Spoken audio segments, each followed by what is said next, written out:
Évidemment, hein, vous pouvez utiliser vos cahiers d'exercice ou le cahier du cours juste pour réviser un peu là où vous avez besoin pour faire ces trois automatismes, hein. Voilà, vraiment, n'hésitez pas. N'hésitez pas.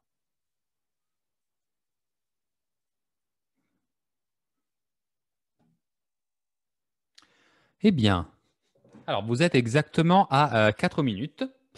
Normalement, c'est une bonne durée de temps pour faire les trois, mais voilà. Est-ce que si jamais vous ne les avez pas terminés, voilà, ce n'est pas très grave.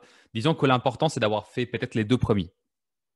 Je pense que ça devrait être suffisant.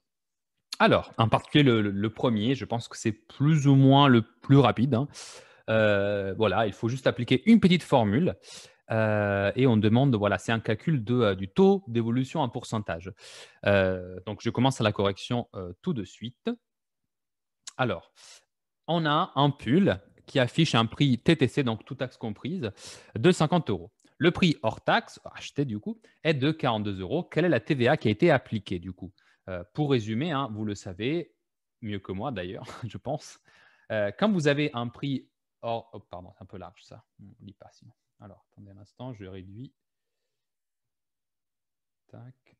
Quand on a un prix hors taxe, du coup, c'est le prix proposé par le commerçant lui-même et pas le prix payé une fois que vous êtes au magasin. D'accord?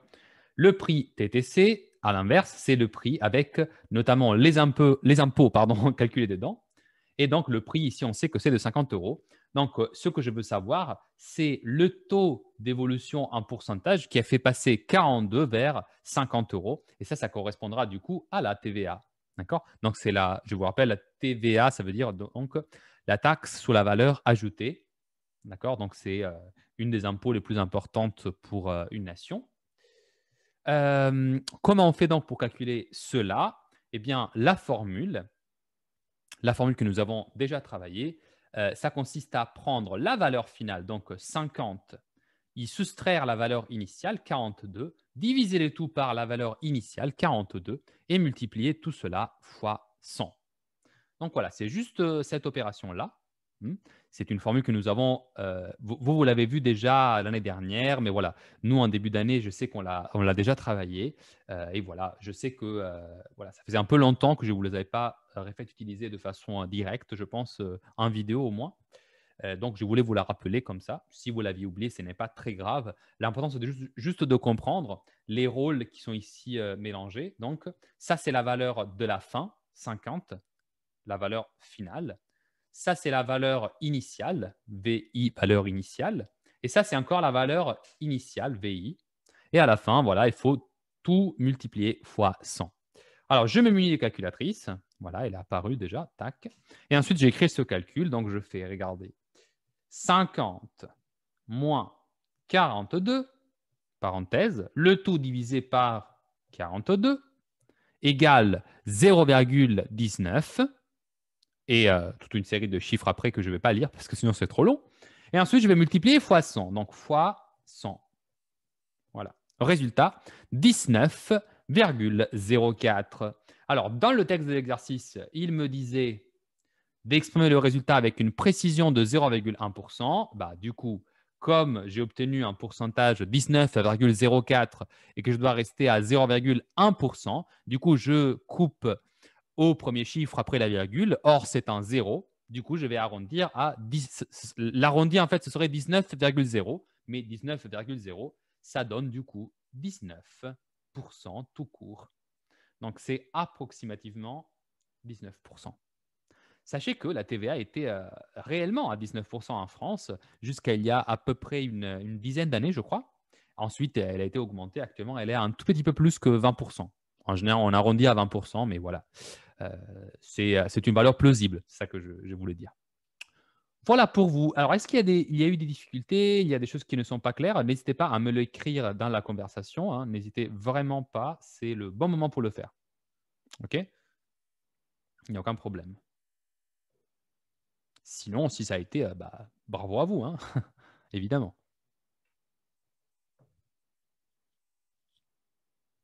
Alors, personne n'écrit. Bon, j'imagine que ça a été plus ou moins, alors. Deuxième question. Dressez le tableau des signes de la fonction f de x égale 6x plus 3. Un tableau des signes. Alors, le tableau des signes, vous savez normalement de quoi il s'agit. On l'a déjà retravaillé. Ça, c'était un peu plus récent. Voilà. Normalement, ça ne devrait pas avoir été trop compliqué. Le tableau des signes, et c'est la fonction, je mets la note, f de x égale 6x plus 3. Alors, pour dresser, excusez-moi, le tableau des signes de cette fonction, je vais commencer par résoudre l'inéquation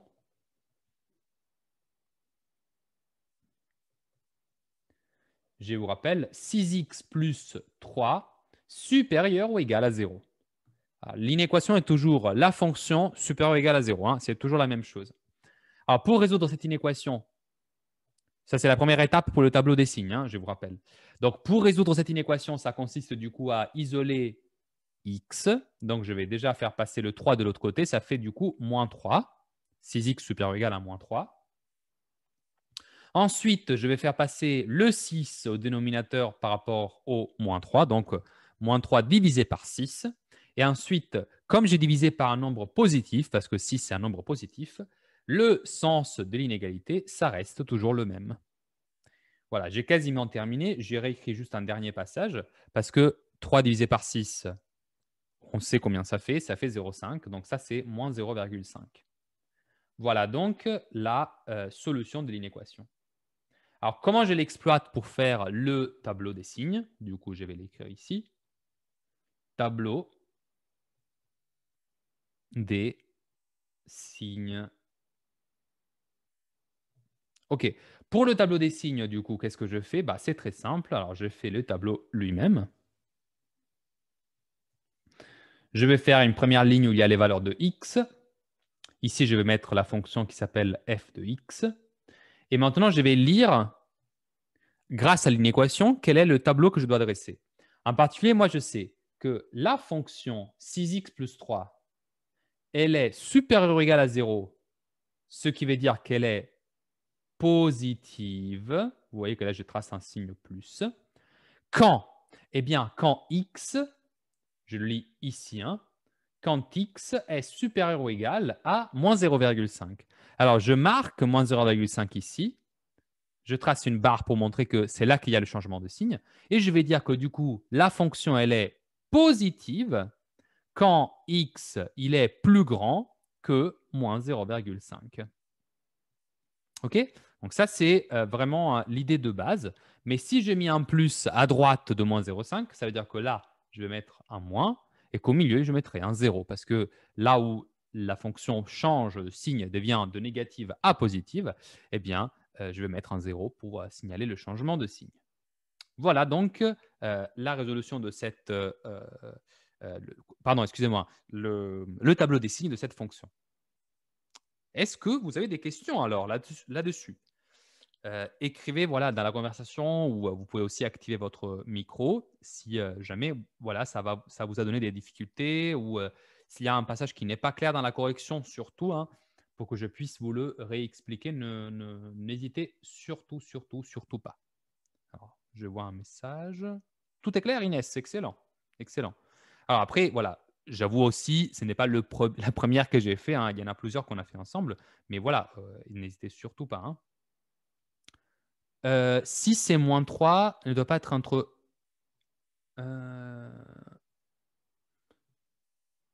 Alors, 6 et moins 3. 6 et moins 3, ce sont juste les coefficients de la fonction, hein, ici. J'ai compris. Tu es en train de te confondre avec l'ensemble de définitions. Tu sais, parfois, on a des fonctions qui sont définies dans un intervalle. Mais là, il n'y avait pas d'intervalle. D'accord? Donc, il n'y a pas de contrainte de ce type-là à respecter. Okay? En général, dans les automatismes, il n'y a pas trop ce type de contrainte d'intervalle. Donc, non, ce n'est pas nécessaire à Cython. OK? De rien. Super. Donc, nous avons été rejoints aussi par quelqu'un, Brandon, je crois. Oui, bien arrivé. Et du coup, je passe à la dernière. Alors, cette dernière, c'est, j'ai un peu envie de dire que c'est une question un peu de logique. Hein. Alors, écoutez là. Dans une classe, 60% des élèves portent des jeans, en grand classique, hein, on va pas se le cacher. Parmi eux, 50% portent des jeans de couleur bleue, parce que bon, les jeans ils peuvent être de plein de couleurs différentes. Mais bon, la plupart sont bleus quand même. Hein. Donc, parmi eux, 50% portent de jeans de couleur bleue. Alors, quelle est la proportion des élèves qui portent de jeans bleus, du coup, dans la classe? En gros, nous, qu'est-ce que nous avons? Nous avons que 60% de tous les élèves de la classe portent des jeans et que parmi les 60%, du coup, la moitié, donc 50%, a des jeans de couleur bleue. Là, il y a une logique que vous pouvez appliquer. Vous savez que 60% de tous les élèves ont des jeans et en fait, 50%, c'est la moitié. Du coup, ici, il suffit de faire 60 divisé par 2 pour obtenir 30% d'élèves qui portent des jeans bleus. Alors, la technique que l'on a utilisée, c'est une technique typique de ce qu'on appelle les proportions de proportions. Alors, je voulais vous le dire parce que ça fait partie du programme de seconde et de première et je sais que c'est très rare que ça arrive, cette question, mais si jamais ça vous arrive, je veux vous rappeler du coup la technique en fait. La technique générale, ça consiste, soit vous pouvez le faire comme ça avec la logique juste, mais imaginez que vous n'aviez pas vu cette technique-là, donc juste avec la logique, bah, sachez qu'il y a toujours une technique valable. Ça consiste en fait à écrire 60% comme une fraction. Donc, vous pouvez l'écrire comme soit vous l'écrivez comme 60 sur 100 du coup. Vous écrivez aussi 50 sur 100 comme ça. Et vous faites la multiplication. Et c'est tout. En effet, si on fait 60 sur 100 fois 50 sur 100, si on le fait, regardez, on obtient 60 divisé par 100, bah ça fait 0,6. On sait qu'ensuite, 50 divisé par 100, ça fait 0,5. Et si je fais 0,6 fois 0,5, eh bien, ça fait 0,3. Mais vous le savez aussi, hein, 0,3, c'est comme dire 30 sur 100. Et donc, finalement, on retrouve le résultat de 30%. Alors, encore une fois, cette technique-là, on ne l'a pas révisée depuis très longtemps. Enfin, avec moi, d'ailleurs, vous ne l'avez pas vraiment révisée. C'est une technique qui date de l'année dernière. Et voilà, je vous avais mis ici cette question avec le but pour moi de vous la rappeler. Ce n'est pas grave si vous ne l'avez pas trouvé, encore une fois. Sachez qu'en général, comme ils savent que c'est une question un peu méchante, quoi, en général, on peut toujours le faire avec un peu de logique aussi. Hein. Ici, notamment, il y avait la possibilité de le résoudre en se disant, mais en fait, 50%, c'est la moitié. Du coup, si je sais que 60% des élèves ont des jeans et que la moitié a des jeans de couleur bleue, bah, du coup, ça doit être 30%. D'accord? Mais bon, je voulais aussi vous donner la technique réelle qui consiste du coup à faire ce petit produit. 0,6 fois 0,5, ça vous donne 0,3 qui équivaut à 30%. Voilà, voilà. OK. On revient du coup à notre révision de la semaine. Et la révision de la semaine, comme je vous l'avais déjà dit, c'était les suites. Alors, je vous ai préparé du coup un nouvel exercice de révision sur les suites. Hein. Ça ressemblera pas mal à celui que je vous ai posé la dernière fois, donc lors de notre cours de mardi. On change un peu de sujet. Mardi, c'était les réseaux sociaux. Alors là, du coup, c'est un exercice avec des animaux, avec un zoo. Et qu'est-ce qu'on a donc? On a deux zoos, cette fois-ci d'une même ville, qui doivent décider comment s'agrandir en augmentant le nombre d'animaux présents dans leurs enclos. Et on a les données sur les animaux qui sont déjà présents. Et on a aussi leurs prévisions sur les acquisitions d'animaux sur les années à venir. D'accord?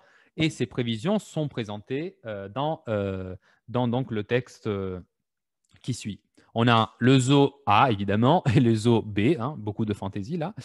Voilà, je vous laisse lire le texte cette fois-ci et je vous laisse le faire. Vous allez voir, hein, les questions, elles ressemblent quand même vachement aux questions que je vous avais posées mardi. Alors, pour que vous puissiez pratiquer cet exercice en autonomie, je vais vous laisser quelques minutes de temps, d'accord? Et ensuite, on va le corriger ensemble. Mais encore une fois, je reste à votre disposition si vous avez des questions. En sachant que une chose que vous pouvez faire également, hein, c'est de suivre le corrigé que j'ai déjà donné de l'exercice de mardi, parce que vraiment, les questions sont les mêmes, exactement les mêmes. C'est juste les valeurs qui changent. D'accord? Mais voilà, n'hésitez pas quand même à m'écrire si jamais vous en avez le besoin. Voilà, je vous laisse maintenant 10 minutes. Je vais éteindre le micro juste pour vous simplifier un peu la concentration. OK? Mais voilà, je reste là. Vous pouvez m'écrire à tout moment. D'accord? À tout de suite alors. Donc, vous avez travaillé pendant 10 minutes. Ah, c'est un peu long. Je me sentais un peu tout seul, mais voilà. J'espère que vous en avez profité pour arriver jusqu'au bout. Peut-être que vous avez déjà terminé, peut-être pas. Mais dans tous les cas, en regardant aussi la montre, je pense qu'il vaut mieux que je commence à corriger. Comme ça, j'aurai le temps de tout vous détailler. Voilà. Alors, nous sommes dans une situation très similaire à l'exercice sur les suites que j'ai déjà développé pour vous mardi. Mais voilà, on va prétendre de ne pas s'en souvenir et on va essayer de tout remettre au bon endroit, tout dans son ordre. Donc, on a comme première question, hein, on se concentre clairement sur le premier zoo. On nous demande de calculer A1 et A2 et d'interpréter les résultats. Encore une fois, hein, interpréter, ça veut juste dire remettre dans le contexte de l'exercice. Donc, en gros, expliquer qu'est-ce que ça vaut la chose que vous avez calculée. C'est qui A1 et A2? Alors, clairement, quand on regarde le zoo A, on a que effectivement ce zoo, il est en train de investir pour voilà, à faire des acquisitions d'animaux et il y en a 800 par an qui vont être acquis. Donc, ça veut dire que si A0, ça correspond du coup à l'année 2019 dans laquelle on avait du coup au départ, hein, on le dit, 9000 animaux, les valeurs de A1 et de A2, ce sera donc des valeurs obtenues grâce à une augmentation de 800 animaux, parce qu'il le dit dans le texte, hein, voilà, c'est 800 par an. Donc, en 2020, donc ça c'était 2019, ça ce sera donc 2020 et ça ce sera 2021. Donc pour 2020, on aura 9800 animaux et pour 2021, on aura donc encore 800 supplémentaires, donc ça fait 10 600 animaux. Voilà. Encore une fois, j'essaie de tout ranger mes données également par an pour que ce soit plus lisible par la suite. Vous allez voir, ça va avoir une certaine utilité tout à l'heure. Bon, déjà, en tout cas, je me suis noté tout cela. Donc, ça veut dire que quand je vais répondre aux questions, bah, je vais donc dire A1, c'est égal à 9800. A2, c'est égal à 10 600. Et donc, il s'agit, ça c'est pour la partie d'interprétation de la réponse, hein, bien sûr. Il s'agit donc, des nombres d'animaux présents dans le zoo A, respectivement, c'était pour les années donc 2020 et 2021.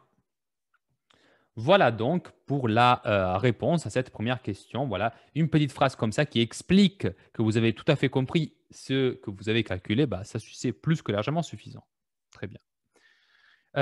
Ensuite, question 1b, déterminer la nature de la suite AN et préciser sa raison. Donc, pour la question 1b, c'est encore un grand classique, hein. Nature de la suite, c'est arithmétique ou géométrique. J'espère que vous êtes tous d'accord sur le fait que ici, comme on rajoute à chaque fois 800 nouveaux animaux, clairement, on est devant une suite arithmétique. Et ensuite, on demande de préciser la raison. Bah, la raison, ce sera donc la quantité d'animaux que l'on rajoute à chaque année. C'est donc 800 animaux. Donc, la raison est donc de 800. Je vais mettre du coup, je vais me faire un peu d'espace. Je vais aller là. Donc, la question, ah non, ce n'était pas 2b, c'était 1b. Et donc, je vais dire, la suite est de nature arithmétique, car tous les ans, les animaux, donc le total des animaux, sont augmentés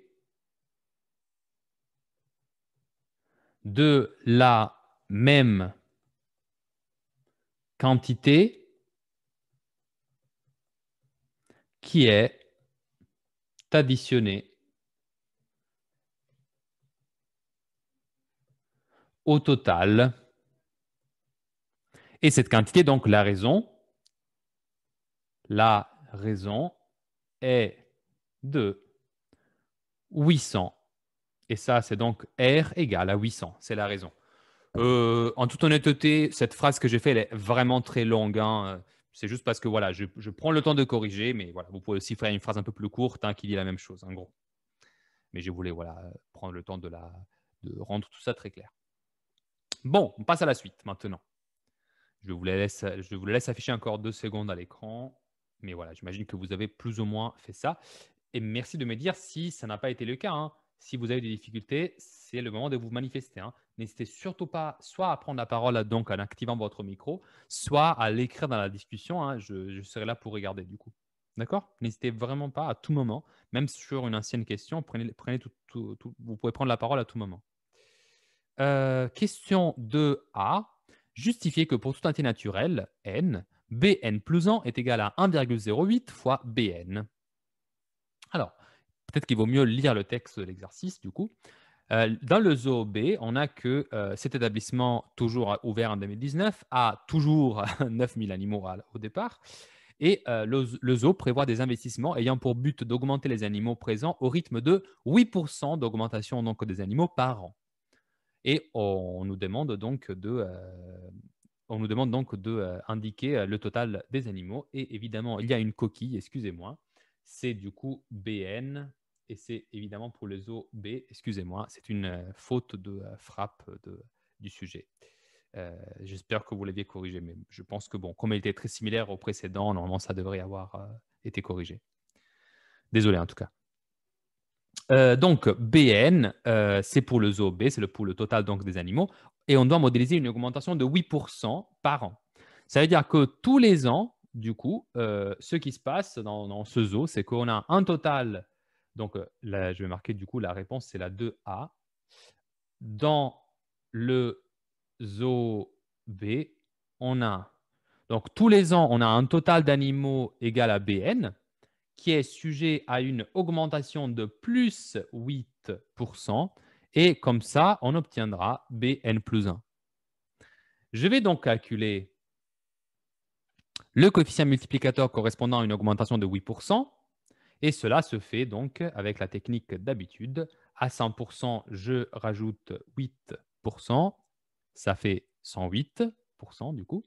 Et le coefficient multiplicateur, du coup, ça devient de 1, ça va devenir 1,08.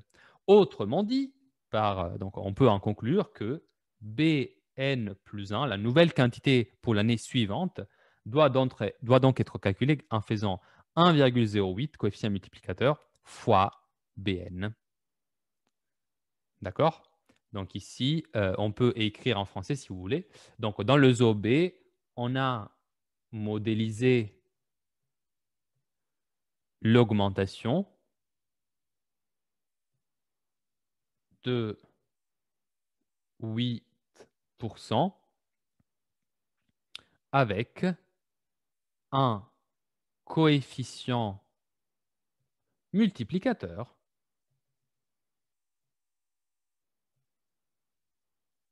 égal à 1,08.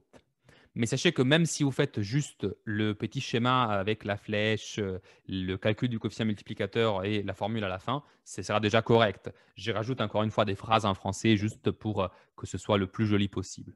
D'accord? Donc, je crois qu'on a répondu à la question d'ailleurs, parce qu'elle demandait juste de justifier voilà, pour quelles raisons c'était le cas. Très bien. Donc, je passe à la question 2b qui, je crois, demande de dire quel est le type de suite, je crois.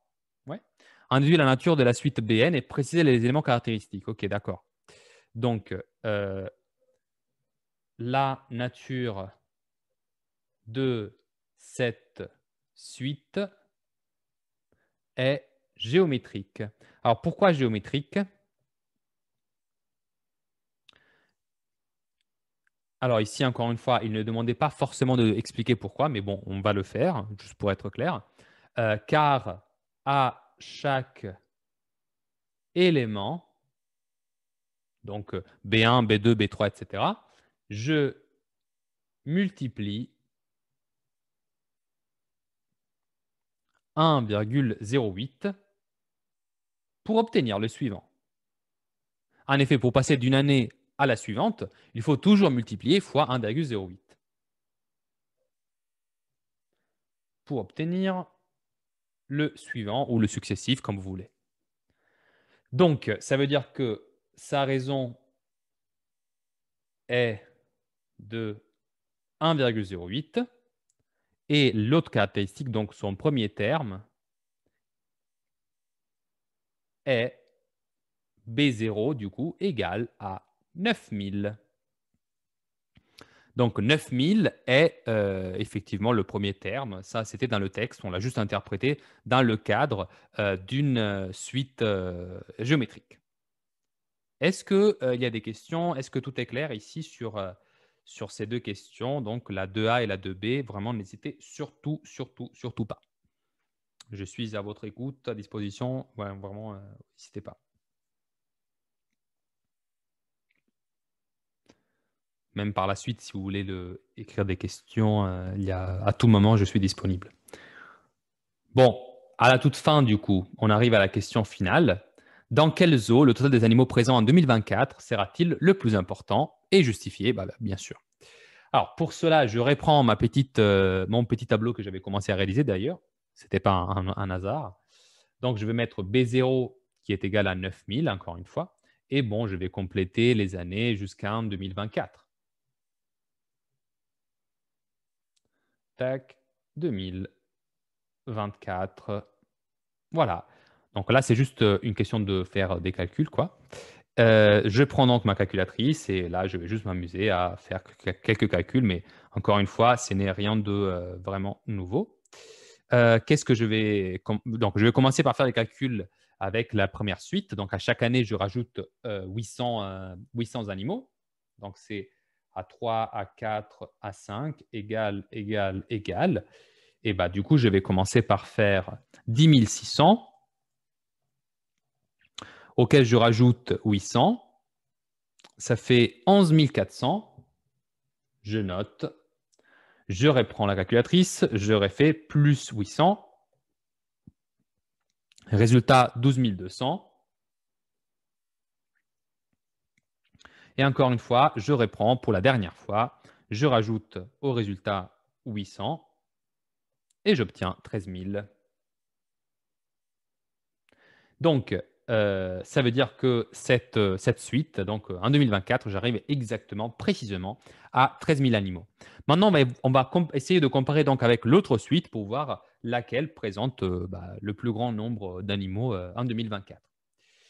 Donc, pour obtenir B1, on l'a expliqué, il faut effectuer le produit 9000 fois 1,08.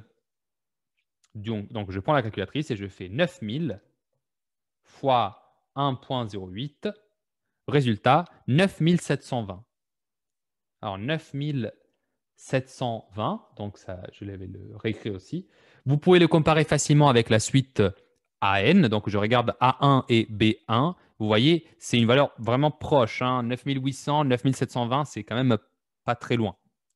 Et ensuite, je vais toujours multiplier 9720 fois 1,08 et ainsi de suite pour obtenir toujours les valeurs successives. Donc, B2, ce sera égal, encore une fois, donc 9720 fois 1,08. Je l'aurais fait du coup fois 1,08 Le résultat est 10 497,6.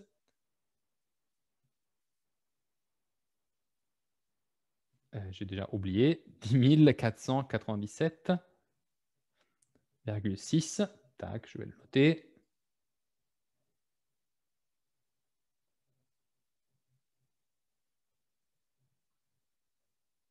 Voilà, toujours, on peut faire cette comparaison, encore une fois. Et voilà, je vais continuer ainsi. D'accord? Donc, à chaque fois, je fais fois 0,8, pardon, excusez-moi, fois 1,08, fois 1,08, fois 1,08, etc., etc. Donc, voilà. Calculatrice à la main, toujours, toujours, toujours. Et du coup, je fais fois 1,08. Bon, quand on doit commencer à arrondir avec les valeurs que l'on trouve, sachez que voilà, on peut toujours se servir du texte pour savoir comment vous devez arrondir. Sachez que là, on demande d'arrondir tous les restes des calculs au centième. Donc voilà, je vais aussi effectuer cet arrondi au centième. Donc ici, je vais arrondir à 41 parce que c'est 408. Donc là, je vais écrire 11 337,41. Et ensuite, toujours fois 1,08. Ça fait 12 244. J'espère que vous avez remarqué que c'est seulement à ce moment-là, donc on arrondit 0,4, parce qu'après il y a un 0. Seulement à ce moment-là, la suite BN devient plus importante au niveau du nombre d'animaux totaux, du coup, que la suite AN. C'est en 2023. Mais du coup, on s'attend à ce qu'en 2024, ça soit toujours la suite avec le plus d'animaux. Si je fais encore cette opération, je trouve 13 223. 13 000, on a dit 223, virgule.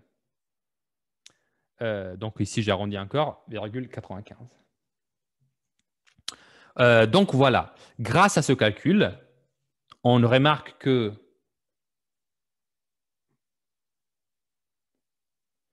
B5 est clairement supérieur à A5. Donc, le zoo B aura plus d'animaux en 2024. Ce qui termine notre exercice. Évidemment, je suis toujours à votre disposition pour répondre à vos questions, mais surtout, dans la minute qui me reste, je voulais répondre à l'interrogation initiale, c'est-à-dire à la fameuse énigme de 9 points. J'espère que vous êtes encore là. Vous êtes particulièrement silencieux aujourd'hui. J'ai un peu peur d'en avoir perdu certains. Vous n'êtes pas endormi, hein, vous êtes là? Je suis toujours là. Ah, vous êtes toujours là. Ok, d'accord. Ça fait plaisir. Donc, j'imagine que vous avez attendu tout ce temps que pour cela, c'est sûr et certain. Regardez, parce que c'est quand même plutôt intelligent. Regardez, hein. Alors, je vais remettre les points où ils étaient. C'était comme ça, plus ou moins. Voilà. Regardez maintenant, je vais faire 4 traits et je vais tous les relier. Regardez.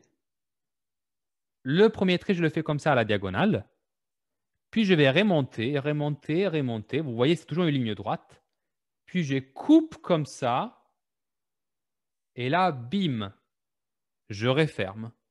Et si vous comptez, j'ai fait seulement 4 traits sans jamais quitter la feuille du stylo. Premier trait, donc c'est celui-là, dans ce sens-là. Puis je remonte, deuxième trait. Troisième, vous coupez dans l'autre diagonale, comme ça. Et le quatrième, c'est le dernier, ici. Pas mal, non? 1, 2, 3, 4. J'espère que ça vous a plu. En tout cas, moi, je me rappelle que quand je l'ai fait la première fois, j'étais très surpris parce que honnêtement, je ne l'avais pas trouvé tout seul. Et franchement, c'est plutôt stylé de voir qu'en gros, il faut sortir un peu du carré formé par les 9 points si vous voulez la résolution de cette énigme. Voilà. Écoutez, on est à 15h10, on est très précis aujourd'hui. Heu, on a terminé le temps ensemble, mais bien sûr, je suis à votre disposition si vous avez des questions, maintenant ou plus tard. Sachant que, toute cette vidéo sera publiée, soit cet après-midi, soit au plus tard, demain matin. Je devrais y réussir cet après-midi, j'espère. Mais voilà, donc vous l'aurez pour la regarder si jamais vous avez, envie de, refaire cet exercice avec le corrigé après. Voilà, sachez que, voilà, demain, on se retrouve à la même heure. Si vous avez des questions particulières sur, un exercice que vous aimeriez, réviser, je suis à votre disposition. Sinon, sachez que moi, je pensais vous reproposer encore une révision sur un exercice de ce même genre, donc sur, les suites. D'accord? Heu, toujours disons, sur le même sujet du coup, un exercice qui vous fera réviser encore, les suites. Si vous préférez faire autre chose, parce que vous savez, je vous ai déjà dit, hein, très certainement ça tombera sur voilà, soit les suites, soit les tableaux à double entrée qu'on a révisé l'autre semaine en distanciel, soit tous les, comment dresser un tableau des signes pour, étudier une fonction avec un polynôme de degré 2. Ça aussi, c'est un sujet qui me semble, très important, à bien savoir maîtriser. Donc voilà, si cet après-midi vous pensez qu'il y a un de ces 3 sujets qui vous semble plus important que l'autre, n'hésitez pas à m'écrire, si surtout vous trouvez que les suites sont un peu trop simples. D'accord? Voilà, je vous remercie de votre, attention sur ce et je vous dis donc à demain, toujours 14h10, notre horaire de rendez-vous et je vous souhaite une très belle après-midi. Au revoir.